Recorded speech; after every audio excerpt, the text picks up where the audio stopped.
भक्तमाल जी में आती है।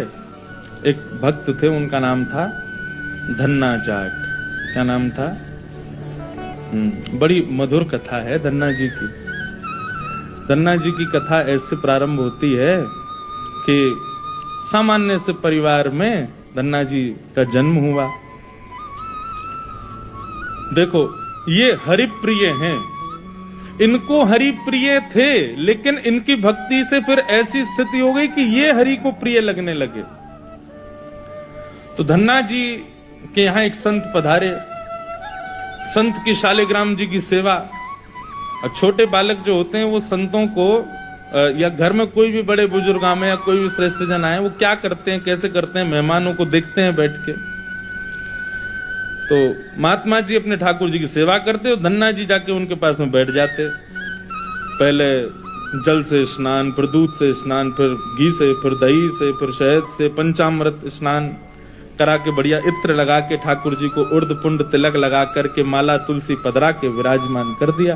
धन्ना जी को इतनी अच्छी लगी ये सेवा, रोज बैठ जाते, पूरी रात रोते, अपनी माँ से कहते मैया ये सुबह कब होगी। क्यों? वो सुबह होते ही बाबा के पास जाऊंगा, उनकी सेवा देखूंगा कैसे करते हैं। तो धन्ना जी रोज सेवा देखते, बड़े खुश होते। जैसे महात्मा का जाने का समय आया, धन्ना जी बिखर गए। कहां जा रहे हो आप? बोले बेटा अब हो गई हमारी सेवा पूरी, अब हम जा रहे हैं, फिर आएंगे कुछ साल बाद। धन्ना जी बोले तो आप चले जाओ, इनको छोड़ जाओ यहीं पे, ये ठाकुर जी यहीं रहे आए, मैं इनकी सेवा करूंगा। बाबा बोले अरे तुम छोटे बालक हो, तुमसे सेवा बनेगी नहीं बेटा, तुम जिद मत करो।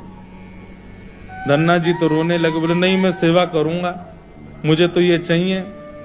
जैसे कोई वस्तु के लिए बालक जिद करता है, ऐसे धन्ना जी ठाकुर जी के लिए जिद करने लगे। माता पिता परेशान, महात्मा अलग परेशान, क्या करें। और इतना रोवे कि महाराज पूरा घर अधर कर दिया, मोहल्ले वाले तक इकट्ठे हो गए। क्या हो गया? बोले धन्ना जी के महात्मा जी जा रहे हैं, उनके ठाकुर जी मांग रहा है धन्ना। और किसी में ये हिम्मत भी नहीं कि महात्मा सिंह कहते हैं दे जाओ।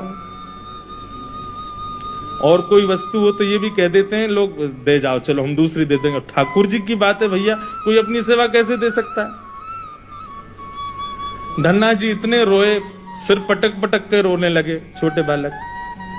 महात्मा बोले बड़ी विडंबना, ठाकुर जी रक्षा करो, क्या करें।